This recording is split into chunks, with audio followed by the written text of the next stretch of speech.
yo, it's 10 to God, and I just jumped off the porch with a dirty glove bastard. You feel me? Like, you gotta go. you got to go. Especially if you got the audacity to threaten them. What? Aliana Green, a 27-year-old rising rapper known by her stage name DaGod, was shot and killed at her own gathering. Yeah, Freestyle Friday, hello? Up in the 216, you gotta know it. Hello? Yeah, hey, look. But this wasn't a random act of violence. The confrontation that ended her life was rooted in a web of false claims, manufactured identity, and a dangerous collision between online persona and street reality. And I finally got a project that I want to push till the wheels fall off. Like, mother gotta get tired of these songs. Like, you gotta get tired of the songs. You gotta get tired of how I packaged it up. Like, I finally got the package. I ain't never had a package. This is a story about the price of building a career on fiction, the speed at which lies travel in the digital age, and what happens when the line between art and life disappears completely. Stay with me as we break down exactly what happened that night in Oakland, and why this case matters far beyond one tragic death. Stay tuned as we reveal everything about this case. Drop a comment, and let me know what you think about this story. Welcome to our channel. Make sure to hit the subscribe button. Like and share this video to help raise awareness and spread caution. Let's begin. I don't know. Like, do you know who really shot you? Because if you really did get shot, even though it was kind of funny that you was like performing like kind of right shortly after type shit, that's kind of like, you got shot, you walking this shit, moving. I take a 12 to 15 hour drive, and I feel like I need to motherfucking straight through it. I feel like I need to get some real rest. So you mean to tell me you got shot and you was outside doing your thug? And yeah, that's kind of weird. That part is kind of weird. And also, it's like, I don't know, my boy like cracked that code. For Aliana, building that credibility meant constructing a persona that would stand out in an incredibly competitive field.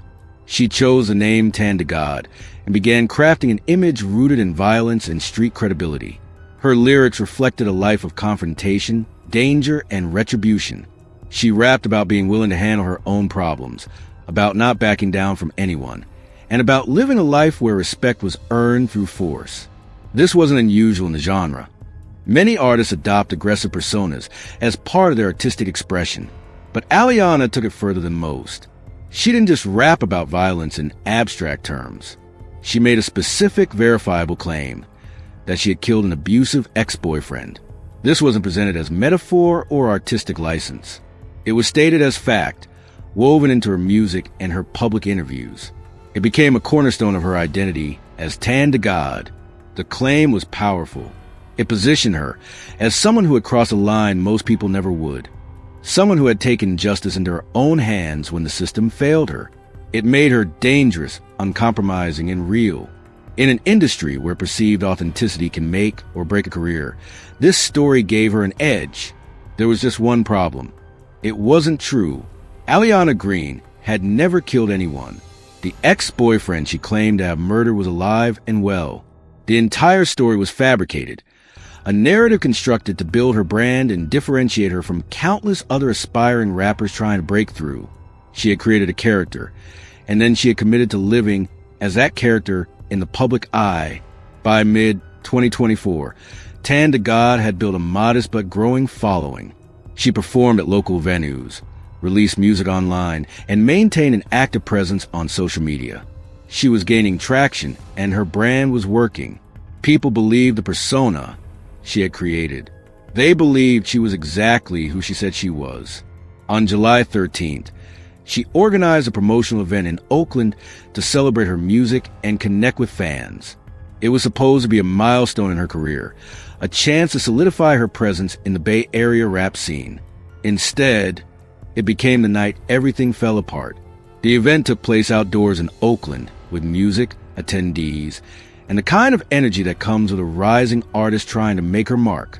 Aliana was there to promote her work, to be seen, and to reinforce the image she had spent so much time building. For most of the evening, things went as planned. Then a confrontation started. At some point during the confrontation, Aliana walked away from the immediate area and headed toward a Tesla parked nearby. She opened the vehicle and retrieved a firearm. Then she returned to the scene of the argument. What happened next was captured on surveillance footage that would later become crucial in determining the legal outcome of the case. According to the people who knew her, they say the young entrepreneur and music artist was passionate about her music, and they never saw this coming. A woman shot dead in broad daylight. Yeah, everybody ducked and hide behind the cars and stuff. It was supposed to be a celebration. Glamour Beauty Supply on Telegraph in Oakland was hosting a grand opening on Saturday. The historic beauty shop closed back in May but was under new ownership. Friends identified the woman killed as Aliana Green, known as Oakland rapper DaGod. The new owner of the shop, who declined an interview, says he invited the well-known Oakland rapper to the event because she was a supporter of black-owned businesses. This is video from her Instagram. She was promoting the grand opening and having a meet and greet with fans. She was performing there, and this guy with the hoodie just walks in through that gate and just started shooting. I hear some shots, right? So the shots I thought was just part of the music, the performance, and then I heard 3 really loud shots. Vincent, who works the donut shop next door, says people came into his shop for cover from the gunfire. Police are tight-lipped about what led to the shooting, but friends of the rapper, who were too scared to speak on camera, tell us they think she was targeted, and witnesses agree. He was targeting her only. I saw it. He wasn't shooting at everybody. He was just shooting at her. I think the rapper was screaming, "I'm hit, I'm hit."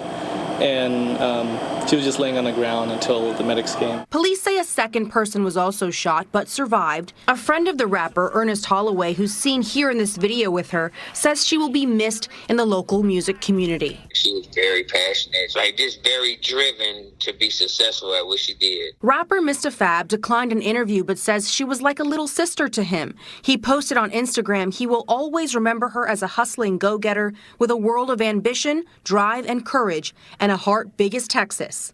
He says he was planning to attend the same event, but says God had other plans.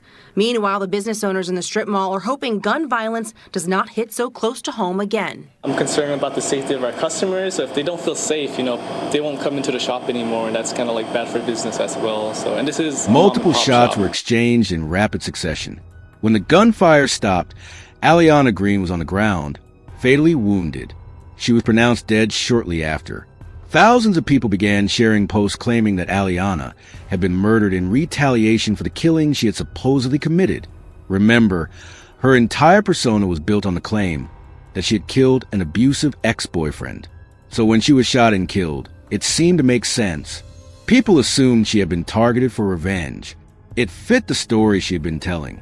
But none of it was true. The ex-boyfriend she claimed to have killed was still alive. There was no prior murder. There was no retaliation. The entire foundation of the online narrative was based on a lie that Aliana herself had created. This is one of the most troubling aspects of the case. Aliana built her career on a false story, and when she died, that false story shaped how the public understood her death. Misinformation didn't just spread randomly.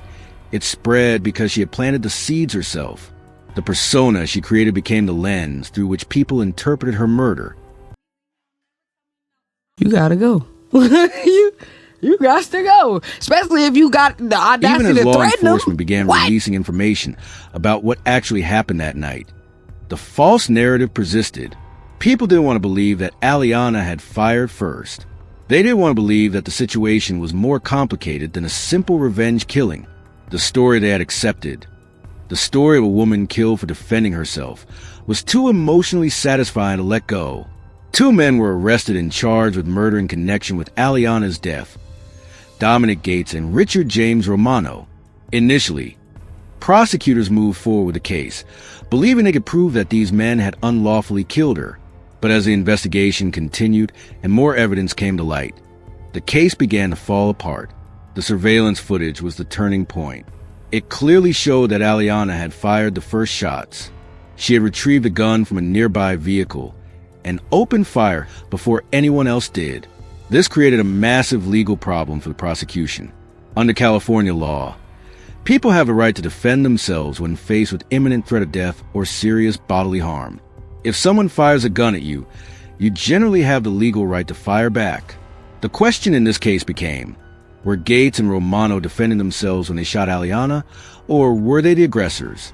The answer wasn't clear. In situations involving multiple shooters and rapid exchanges of gunfire, determining who was acting in self-defense and who wasn't to be extraordinarily difficult. The footage showed Aliana firing first, but it didn't necessarily prove that everyone who returned fire was legally justified in doing so. There were questions about timing, positioning, and intent that couldn't be definitively answered. Prosecutors realized they couldn't meet the burden of proof required for a murder conviction. They couldn't prove beyond a reasonable doubt that Gates and Romano weren't acting in self-defense. And without that proof, the murder charges couldn't stand. Both men eventually entered plea deals. They pleaded guilty to gun possession charges, acknowledging that they had firearms at the scene, but the murder charges were dropped entirely. They would face consequences for illegal weapon possession, but not for Aliana's death. This outcome frustrated many people, particularly those who believed Aliana was a victim of unjust violence. But from a legal standpoint, the decision made sense. The evidence supported the possibility of self-defense. And in the American justice system, that doubt benefits the accused. Aliana Green, known to her fans as DaGod, died at 27 years old at her own promotional event in Oakland. She built a career on a fabricated claim that she had killed an abusive ex-boyfriend. A lie that gave her credibility, but also trapped her in a persona she couldn't escape. On the night of July 13th, 2024, a confrontation at her event escalated when she retrieved a gun and fired the first shots. Others returned fire and she was killed. 2 men initially charged with her murder eventually walked free after prosecutors determined they couldn't prove the shooting wasn't self-defense. Meanwhile, misinformation about her death spread rapidly online, with thousands believing she had been killed in retaliation for a murder she never committed. This case is a tragedy on every level. A young woman is dead, a family is grieving, and the circumstances surrounding her death reveal uncomfortable truths about identity, misinformation, and violence in modern America. We can't bring Aliana back. We can't undo the choices she made or the choices others made that night. But we can learn from what happened. We can be more careful about the personas we create, more skeptical of the information we share, and more aware of how quickly conflicts can turn deadly. True crime isn't just about dissecting what went wrong. It's about understanding why it went wrong and what we can do to prevent similar tragedies in the future. If Aliana's story teaches us anything, it's that the lines between art and life, truth and fiction, persona and person are more fragile than we think. And when those lines collapse, the consequences can be fatal.